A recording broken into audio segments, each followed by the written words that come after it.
माँ मैं स्कूल जा रहा हूँ। अच्छा ठीक है, सुन स्कूल के लिए कुछ रोटी वोटी रख ली कि नहीं? हाँ माँ रख ली, अब मैं जाता हूँ। इतना कहकर राहुल स्कूल की तरफ बढ़ गया। राहुल अपने गांव के ही सरकारी स्कूल में 12वीं क्लास में पढ़ता था। वो पढ़ने में बहुत ही होशियार था। राहुल जब छोटा था तभी उसके पिता की मौत हो गई थी। उसके पिता का अपना आम का बगीचा था और जिस गांव में राहुल रहता था वहाँ के ज्यादातर लोग आम की ही खेती करते थे। उधर स्कूल में क्या हो गया हीरो, इतना उदास क्यों है? अरे कुछ नहीं यार, बस खुद पर गुस्सा आ रहा है। क्यों, ऐसा क्यों, क्या हो गया? मेरे होते हुए मेरी माँ को कितना काम करना पड़ता है यार। आमों से भरी इतनी भारी टोकरी लेकर कितनी दूर तक जाना पड़ता है उन्हें। अगर चाची आम लेकर उस ठेकेदार रमन सिंह के पास नहीं ले जाएंगी तो आमदनी कैसे होगी? बस इसी बात का तो रोना है कि वो खड़ूस रमन सिंह औने पौने दाम पर पूरे गांव के लोगों से उनके आम खरीद लेता है। खुद तो दिन ब दिन अमीर होता जा रहा है और हम इतनी मेहनत करने के बाद भी और गरीब होते जा रहे हैं।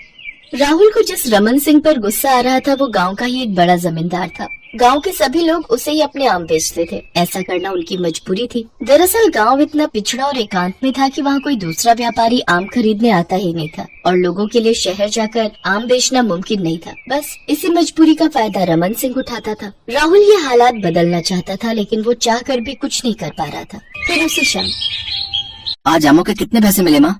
अरे तू वो सब छोड़ना, नहीं पहले आप बताओ।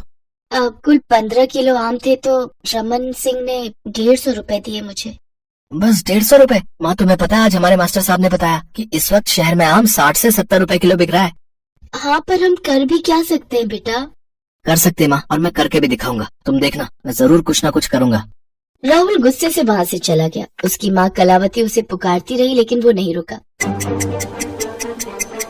अब क्या हो गया तुझे, फिर चाची से झगड़ कर आया क्या?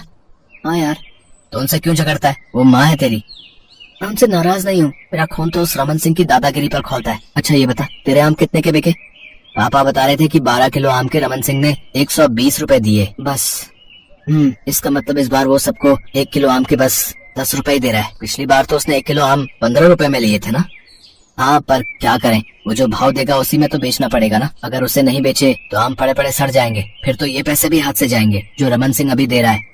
मेरी बात ध्यान से सुन, मेरे दिमाग में एक तरकीब है। अब तू मेरा साथ देगा क्या? लेकिन तू क्या करने की सोच रहा है? देख, अगले महीने हमारी परीक्षाएं हो रही हैं, फिर हम वैसे भी नहीं पढ़ पाएंगे क्योंकि गांव में कॉलेज तो है नहीं। फिर तो हमें भी अपने बाप दादा की तरह इस रमन सिंह की गुलामी ही करनी पड़ेगी, या फिर कुछ अलग करके हम अपना भविष्य खुद संवार सकते हैं। और ये होगा कैसे? उसकी चिंता तो मत कर, बस तू इतना बता कि तू मेरे साथ है या नहीं। अरे तेरे लिए जान हाजिर है भाई। दरअसल रमन सिंह को सबक सिखाने और गांव वालों को इंसाफ देने के लिए राहुल के मन में एक बड़ा प्लान था। उसने कलावती और रोहित के पापा को सारी बात समझाई और उन्हें भी उसका साथ देने के लिए मना लिया, जिसके तहत अगले दिन ही रोहित के पापा और कलावती रमन सिंह के पास गए। लाला जी नमस्ते। हाँ बताओ क्या बात है? लाला, ये मेरा बेटा है राहुल और ये उसका दोस्त है रोहित। दोनों पढ़ने में बहुत होशियार हैं, आगे पढ़ना चाहते हैं और हमारे गांव में तो कॉलेज है नहीं, तो आगे की पढ़ाई के लिए ये दोनों शहर जाना चाहते हैं। हाँ तो इसमें मैं क्या करूँ? लाला जी बस आप ही हमारी मदद कर सकते हो। बड़ी उम्मीद से आए हैं आपके पास। मैंने पता करवाया, हम दोनों के लिए पहले साल की फीस 20,000 रुपए है। सरकारी कॉलेज है, अगर आप हमारी मदद कर दें तो बड़ी मेहरबानी होगी आपकी। क्या 20,000? छोकरे, यहाँ पेड़ों पर आम उगते हैं, ऐसा नहीं समझा क्या? अब लाला जी बस 20,000 की तो बात है। हम दोनों वहाँ पढ़ाई के साथ कोई काम धंधा भी ढूंढ लेंगे और आपके पैसे जल्द से जल्द चुका देंगे। अच्छा, और अगर पैसे नहीं चुकाए तो आप हमारा आम का बगीचा ले लेना, पूरा का पूरा। फिर ठीक है, लेकिन सुन ले, 1 साल बाद पूरा 20% कमीशन लूंगा। चलेगा लाला जी, मंजूर है हमें। लालच में आकर रमन सिंह ने राहुल और रोहित को उनके कॉलेज की फीस के लायक पैसे दे दिए। अगले ही दिन पैसे लेकर राहुल और रोहित शहर की तरफ चल दिए। फिर रास्ते में, ओए पैसे तो मिल गए, अब क्या करना है? अब मेरी बात ध्यान से सुन, शहर में हर चीज किराए पर मिलती है, तो सबसे पहले हम कोई कमरा किराए पर लेंगे, तू और मैं वहीं रहेंगे। फिर हम एक बड़ी जूस मशीन खरीदेंगे और आखिर में हमें एक टेम्पो किराए पर लेना है। अच्छा, और फिर क्या करेगा तू?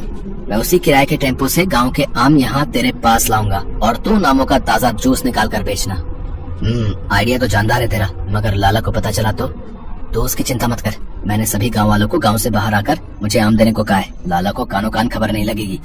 अगले ही दिन राहुल ने एक ट्रांसपोर्ट कंपनी से टेम्पो किराए पर ले लिया और बाकी बचे पैसों से उसने रोहित को जूस मशीन दिलवा दी। वो सुबह सुबह ही गांव की तरफ चल दिया। दोपहर में उसे गांव से थोड़ी दूर पर अपने ही गांव के बहुत सारे लोग दिखाई दिए, जिसमें कलावती भी थी। राहुल ने टेम्पो से एक तराजू निकाला और सारे आम तोलकर एक कॉपी में लिखता रहा। फिर वो सारे आम लेकर शहर आ गया। शाम को रोहित और राहुल दोनों ने बाजार में आम का ताज़ा जूस बेचना शुरू कर दिया। गांव के देसी, रसीले और मीठे आमों का जूस लोगों को खूब पसंद आया। रात होते होते उनके पास एक आम भी नहीं बचा। 1 2 3 4 देख रहा है रोहित, पहले ही दिन पूरे 4000 कमाए हमने। भाई मान गया तुझे। गांव में रमन सिंह को इतने पैसों के लिए कम से कम 400 किलो आम बेचने पड़ते। तभी तो बेटा इतनी कीमत आम की नहीं है जितनी उसके जूस की है। अब तो देखता जा आगे मैं करता क्या हूँ। राहुल के दिमाग में पूरा प्लान था। वो हर रोज टेम्पो लेकर जाता, गांव वालों को उनके आमों की अच्छी कीमत देता और फिर उनके आम शहर लाकर उसका जूस बनाकर बेचता। और उसका ये काम कुछ ही दिनों में खूब चल निकला। कमाई बढ़िया हो रही थी तो कुछ ही दिनों में राहुल ने किराए के टेम्पो की जगह अपना खुद का टेम्पो खरीद लिया। टेम्पो का किराया बचा तो आमदनी भी दोगुनी हो गई। उधर रमन सिंह को समझ नहीं आ रहा था कि गांव वाले आखिर उसके पास अपने आम बेचने क्यों नहीं आ रहे हैं। उसने गांव वालों से पूछा तो सबने राहुल के कहे मुताबिक झूठ बोल दिया कि इस आमों में कीड़ा लग गया है और सारी फसल बर्बाद हो गई है। रमन सिंह ने भी उनकी बात पर भरोसा कर लिया। फिर ठीक 1 साल बाद माँ ये देखो। अरे वाह, एक और नया टेम्पो। जुग जुग जी मेरे बच्चे। अरे ये टेम्पो किसका है और यहाँ क्या कर रहा है ये टेम्पो? हमारा है लाला, और इसी टेम्पो में हमारे आम जाएंगे शहर, समझे क्या? अच्छा तो ये पढ़ाई कर रहा है तो शहर जाके चल तू मेरे पैसे लौटा पहले, वो भी सूद समेत, वरना तेरा ये टेम्पो सीधा जाएगा मेरी हवेली। ओह लाला चिंता क्यों करते हो हैं? रुको 1 मिनट, सूद समेत तुम्हारे बनते हैं 24,000, लेकिन रुको तुम ये पूरे 25,000 रखो। और एक बात और सुन लो, आज से गांव में कोई तुम्हारी गुलामी नहीं करेगा, समझ गए? और इन सबकी इसी आजादी की खुशी में तुम मेरी तरफ से 1000 रुपए की मिठाई खा लेना, ठीक है ना? लाला को समझ ही नहीं आया कि जो हुआ वो कैसे और कब हो गया। वो अपना सा मुंह लेकर वहाँ से चला गया। हर कोई राहुल और रोहित की पीठ थपथपा रहा था और कलावती की आंखों में खुशी के आंसू थे, क्योंकि उसके बेटे ने आखिरकार वो कर दिखाया था जो उसने कहा था।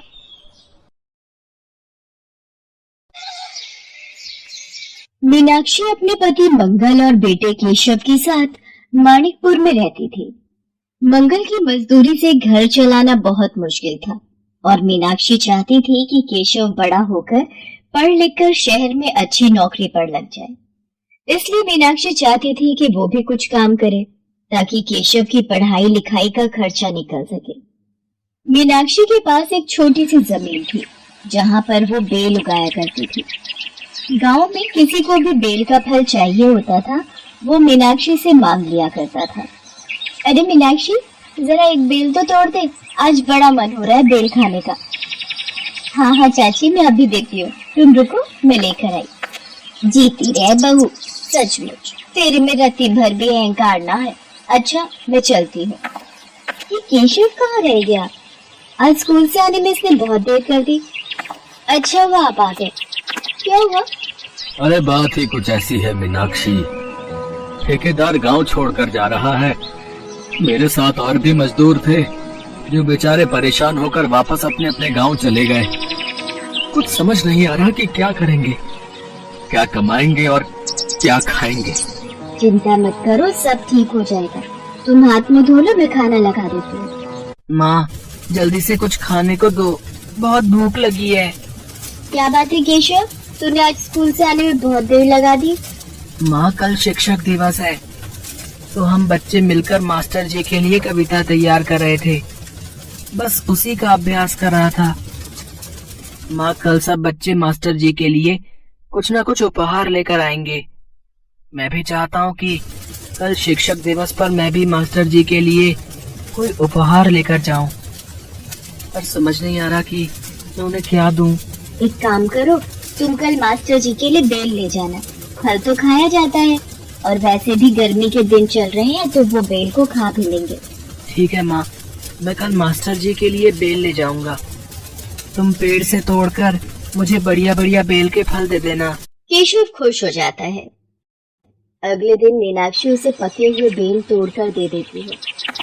केशव बेल फल लेकर स्कूल जाता है और मास्टर जी को उपहार में देता है। अरे वाह, ये उपहार मेरे लिए बहुत कीमती है।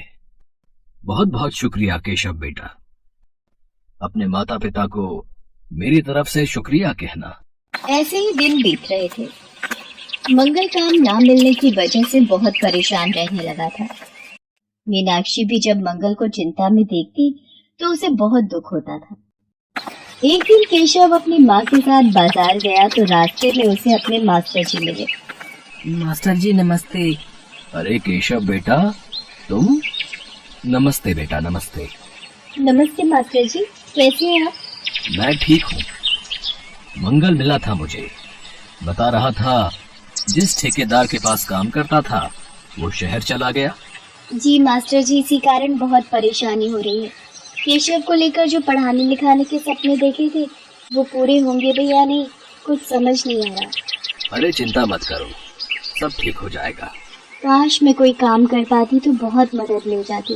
काम तो तुम अभी भी कर सकती हो, ये तो बहुत अच्छी बात है। हर व्यक्ति को मेहनत करनी चाहिए।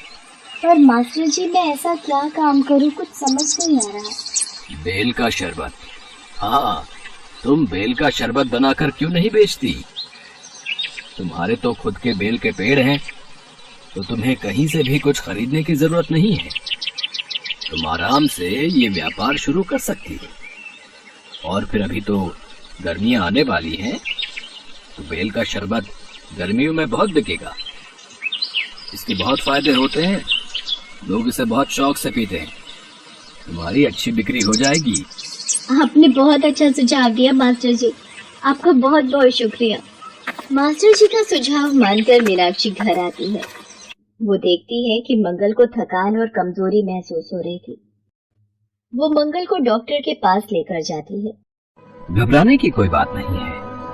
लगता है मंगल तेज धूप और गर्मी में काफी देर घुमा है, इसलिए गर्म हवा लग गई है। मैंने मंगल को दवाई दे दी है, इससे आराम आ जाएगा।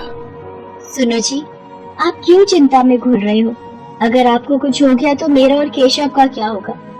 मुझे पता है आप काम की तलाश में सारा दिन धूप और गर्मी में घूमते रहते हो, पर अब आपको बिल्कुल भी परेशान होने की जरूरत नहीं है। मुझे पैसे कमाने का रास्ता मिल गया है। और हम क्या काम करेंगे मीनाक्षी? हमारे पास काम शुरू करने के लिए इतने पैसे नहीं हैं। मैंने कहा ना, सब हो जाएगा। बस आप अपने मन से इस चिंता को बाहर निकालो। अच्छा ये लो, देखो मैंने क्या बनाया है, बेल का शरबत। बेल का शरबत? हाँ, अब तुम इसे पीकर बताओ कैसा बना है। और तुम्हें पता है, इसे पीने से तुम्हारी सारी गर्मी दूर हो जाएगी। बेल की तासीर ठंडी होती है, इसका शरबत पीने से गर्मी में बहुत राहत मिलती है।